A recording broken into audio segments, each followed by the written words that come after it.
And now I'd like to call upon Professor Martin Goodman, who will address the topic of the parting of ways between Jews and Christians by looking at toleration within Judaism and the parting of ways between the two religions. And this will be relating, I suppose, to your most recent book on toleration within Judaism. Professor Goodman.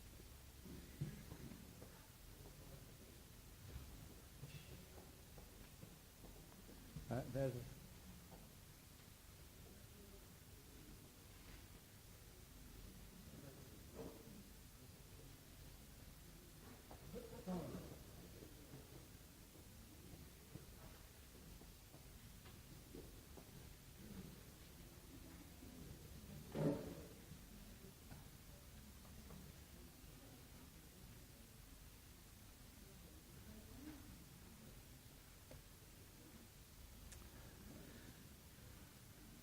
So there's a handout on the way round, but I think I can start without it, and people will catch up on the passages by the time it gets to the back.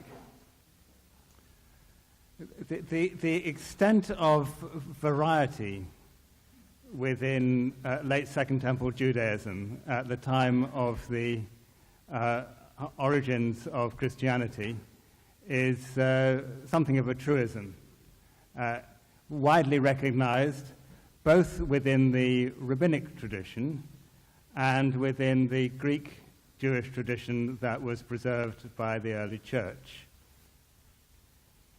So that there were lots of different kinds of Judaism has never been in dispute.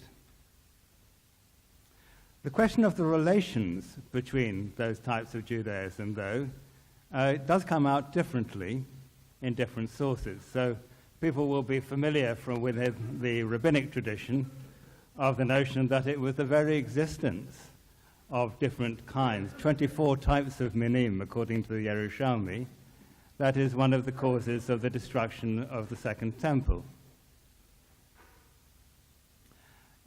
It's not really so clear when we look at historical narrative of the period leading up to the destruction of the Second Temple, for which our primary evidence is the surviving narrative of Josephus, that the existence of all these different interpretations of Judaism really did have such a strong political significance on the history of the Jews in the land of Israel.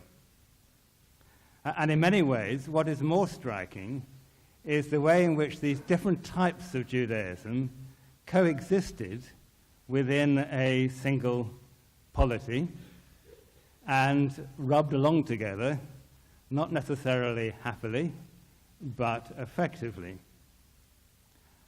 One of the more remarkable, it's not on the handout, one of the more remarkable statements made by Josephus was in his final work against Apion, written sometime between 93 CE and his death round about 100 probably, in which he claims that what is really important about Judaism and makes it different from other religions is that we Jews agree about absolutely everything in our interpretation of the law and in the way in which we worship our one God in one temple. Very striking, and of course on the face of it, precisely the opposite of this picture of extreme variety. So it's worth looking for the evidence of toleration, of the way in which different types of Judaism rubbed along together. And as Menachem suggested, that's something I've been doing over recent years. I'm going to take one case, and that is that of Pharisees and Sadducees. Helpful because they turn up both in the Greek sources, in Josephus and in the New Testament, and also in our earliest stratum of the rabbinic text in the Mishnah. So that Pharisees and Sadducees seriously disagreed with each other doesn't need much illustration. Source number one, Josephus, Antiquities 13, actually says it specifically. Concerning these matters, the two parties, the Pharisees and Sadducees, came to have controversies and serious differences. The Sadducees having the confidence of the wealthy alone, but no following among the populace, while the Pharisees have the support of the masses. So they argued, one group with the other. And when it came to the influence of these groups over wider Judaism, Josephus again explicit in our second source, this from Antiquities 18, that when it came to the way in which the worship was carried out in the temple, that would be carried out following the formulas of the Pharisees. So whenever Sadducees make it to a position of authority, even though they are in a position of authority, they find themselves forced, unwillingly, says Josephus, to submit to the formulas of the Pharisees, because otherwise the masses would not tolerate them. Now, the implications of this narrative of disagreement, with one group having greater influence over the wider population than the other, the implications for this for toleration are considerable. It is quite clear that Pharisees and Sadducees shared the temple. This was the one temple in Jerusalem where all Jews went to worship. Again, Josephus is explicit about this in our third passage. We have but one temple for the one God, common to all as God is common to all. The priests are continually engaged in his worship under the leadership of the high priest. He, for the time, is the head of the line, and so on. Now, at least one Sadducee was high priest. You'll often be told in the secondary literature that all high priests were Sadducees. We don't have evidence for that, but we do have evidence that at least one was. That's passage number 4. There's Ananus, son of Ananus, Hanan ben Hanan, who has a later career as the leader of the Jewish rebels against Rome at the outbreak of the revolt in October of 66 CE. And we're told again explicitly by Josephus, it's a famous passage, that this younger Ananus, appointed to the high priesthood, was rash in his temper and unusually daring. He followed the school of the Sadducees, who are, he says, more heartless than other Jews when it comes to cases of judgment. And the judgment in this case is going to include the condemnation to death of James, the brother of Jesus, whose ossuary we've just not seen on the screen earlier on this morning. So it's worth imagining what it's like being a Sadducee high priest, trying to run the temple. You're the most important person in the temple. You remember Paul in Acts being pulled in front of the Sanhedrin and being rude to the high priest, upon which he was hit by a bystander and told, you're not allowed to be rude to the high priest. And Paul rather strikingly says, sorry, I didn't realize he was the high priest. If I had realized he was the high priest, I wouldn't have done it. So everybody respects the high priest. It's a great position to be in. But you're a Sadducee high priest. The way you run the temple is according to the teachings of the Pharisees. Does it make a difference? Oh, yes. Huge difference. So the areas in which there were differences between Pharisees and Sadducees have a direct impact on the way in which you operate as a high priest, of which the most important deals with the ashes of the para adumah, the red heifer. If you don't think you're properly purified before you go into the Holy of Holies as a high priest, it must be terrifying. There you are going into the presence of God after a whole week of purification, and you go into the presence of God and you're not sure whether the ashes have been properly created. Or, more practically, if you believe that the counting of the Omer starts on the Sunday following the Shabbat, following Pesach, taking the biblical text literally, rather than on the second day of Pesach, as the Pharisees and the later rabbinic tradition insisted. That means when you come to the great pilgrimage festival of Shavuot, you will be holding the festival sacrifices on the wrong day on behalf of all Israel. And as a high priest, this must be an uncomfortable thing to do. But they did it. How do we know? They had one temple, and Pharisees and Sadducees both shared that temple.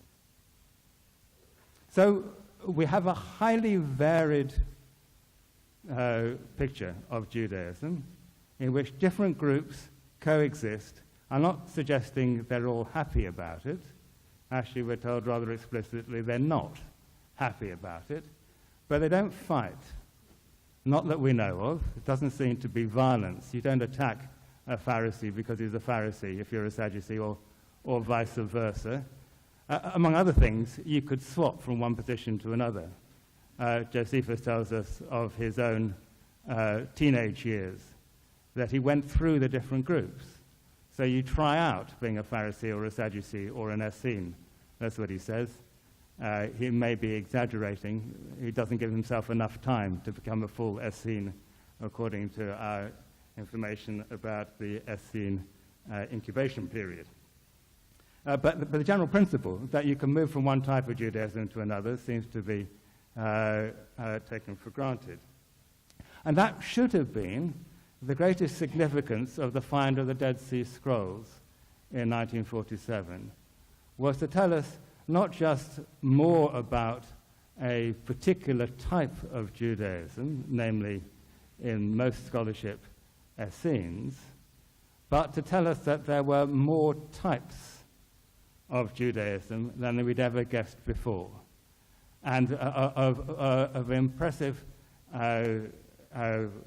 progress within Dead Sea Scrolls scholarship. And most important, seems to me, the increasing awareness that there were different groups that are represented within the Dead Sea Scrolls, and that these different groups had different communal structures, producing these texts at different times and in different places. Well, what is the importance of this picture of variety and toleration within variety on the parting of the ways between Judaism and Christianity, which has been discussed for so long? It is currently fashionable to talk not about the parting of the ways, but to talk about the ways that never parted, meaning to insist that actually there isn't really a split between Judaism and Christianity until we get down to sometime very late in antiquity indeed. I've given you two pictures here. Number 5, the standard view of the parting of the ways. They came from a volume produced after a conference in 2001, so now 14 years ago, that began to discuss this question of whether indeed there was no parting of the ways. So your first picture, here at number 5, is the standard picture. There are lots of types of Judaism before 70. Pharisees evolved into rabbis, Jewish Christians evolved into Christians, and they had contact, conflict, and competition sometime after the destruction of the temple in 70 CE. By the time we'd finished discussing the ways that never parted, we were on to diagram number 6, which is incomprehensible. It's been republished, I think now by 3 different publishing houses who've all complained that it can't be done typographically in a way that's clear, demonstrating a lack of comprehension of the point of the diagram, which is to demonstrate that things were not clear. That's to say that there were all different types of relationship between Jews and Christians and within a wider cultural world, where what looks to us like contacts of different kinds may reflect any one of these different kinds of social or of social interaction or of a shared intellectual world rather than a direct impact by one form of Judaism on one form of Christianity. I can only add that when discussing this particular picture, which was produced as thoroughly enjoyable with Oxford and Princeton students in 2001, I was urged to try to make it three-dimensional, which is indeed a good point, meaning that what's going on at any one place will have been different, as also at any one time. And we did try doing it. No, I exaggerate. One of the students did try doing it with a box that you could see through, and trying to get that printed on the page proved to be impossible. Now, what these disputes over the parting of the ways are about, of course, are partly disputes, therefore, over what do we mean by the parting of the ways. Who is defining the parting? Is it the Jews saying we don't want any Christians around? Is it Christians saying we don't feel very Jewish anymore? Is it the Christians saying we feel more, we are the real Israel, Veris Israel, we are the true Israel, and you lot aren't anymore? And so on, all these different ways in which it could be depicted, clearly is different from the different viewpoints.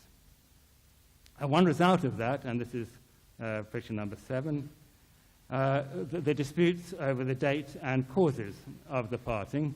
This also from 2001.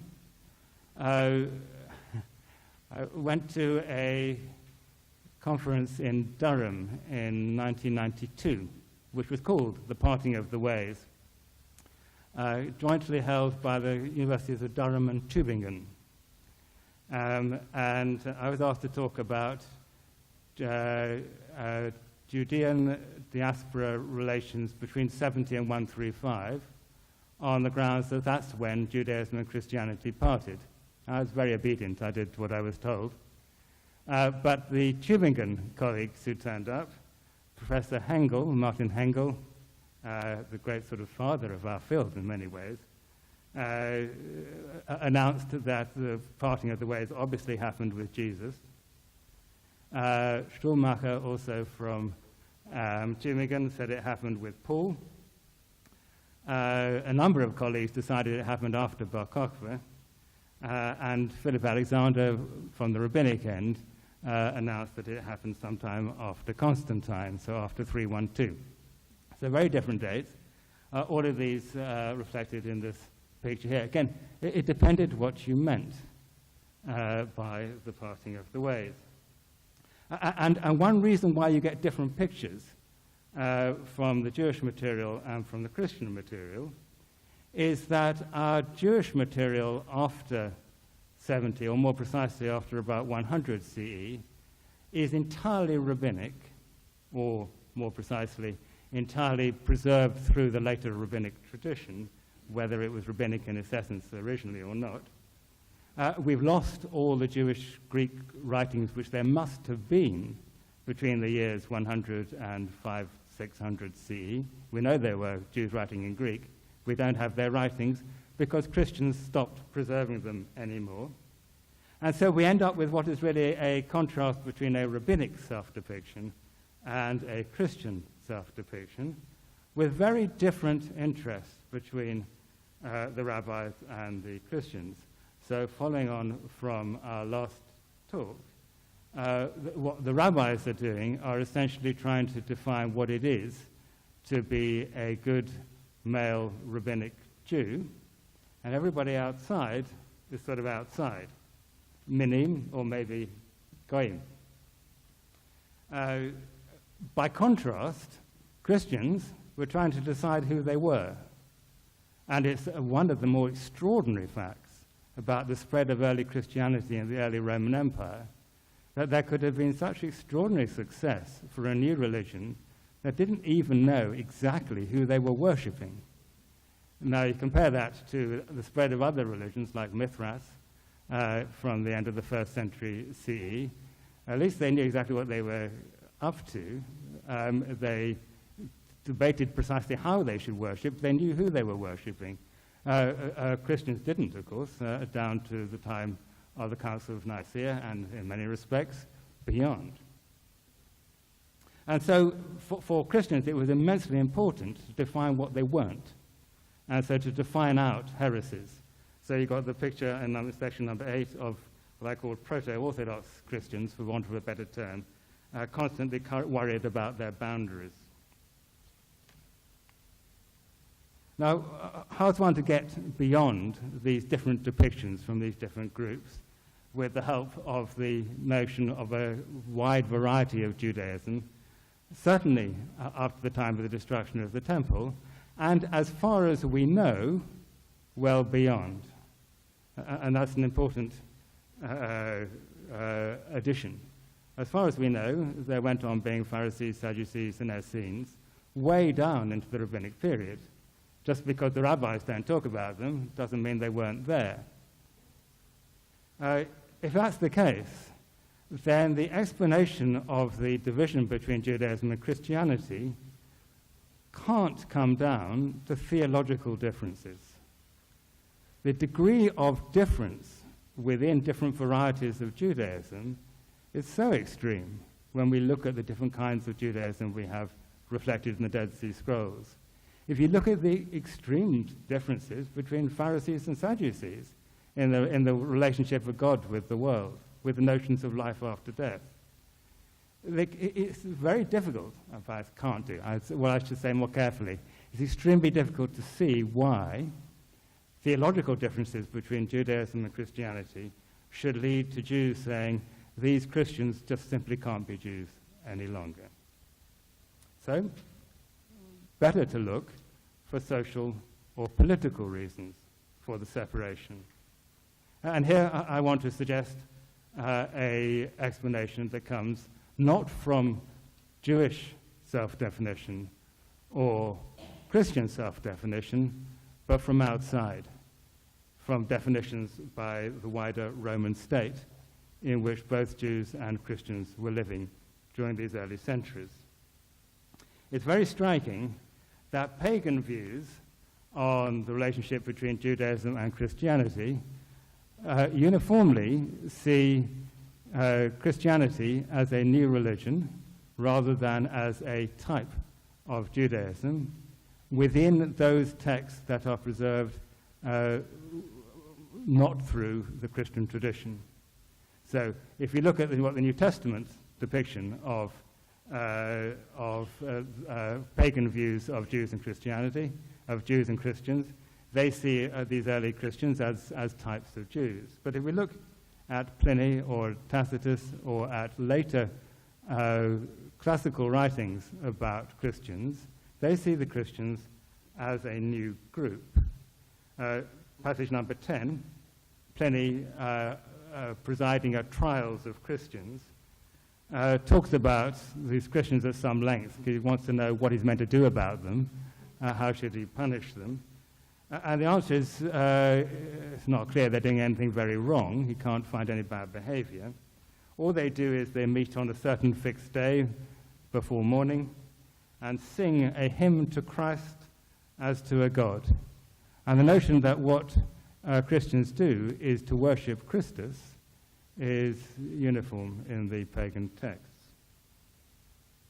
The exceptions are those pagan writers who studied Christian writings in depth, like Celsus, who was the only pagan writer we know to have produced a full-scale polemic against Christianity, which was answered by Origen in the middle of the 3rd century.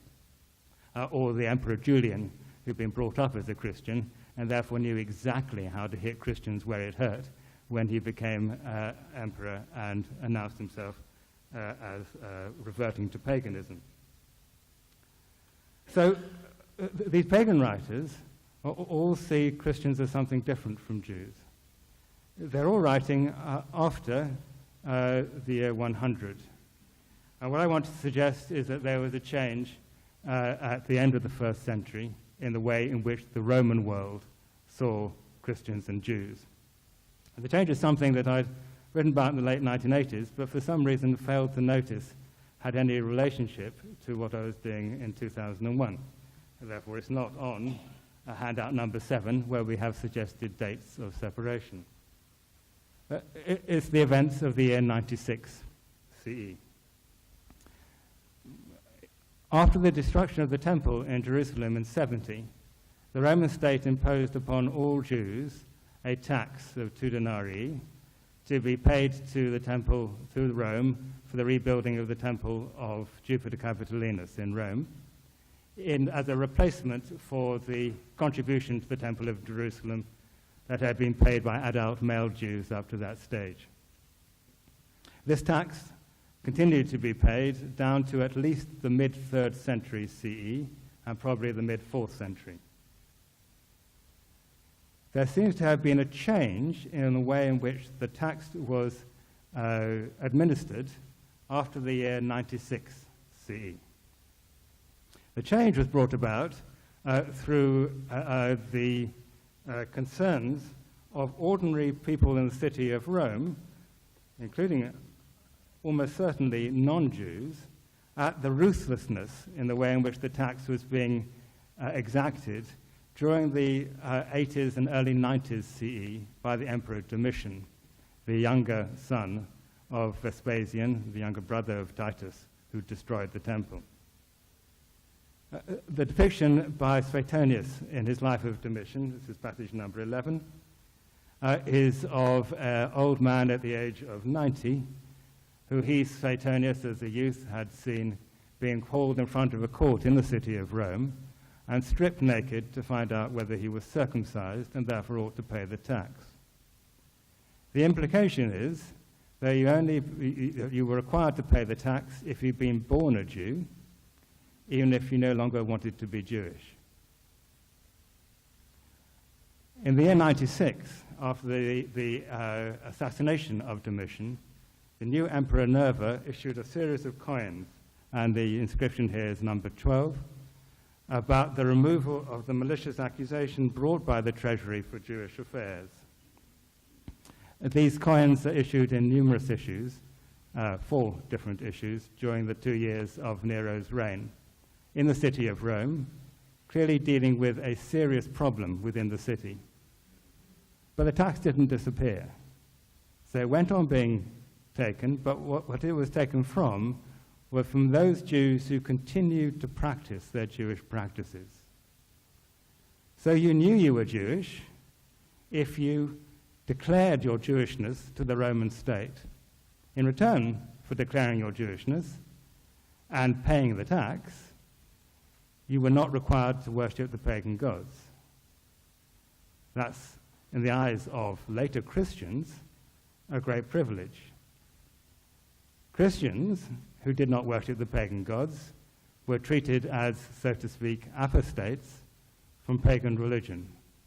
And that's how they ended up being persecuted by Pliny in the year 110 in our passage, in passage number 10.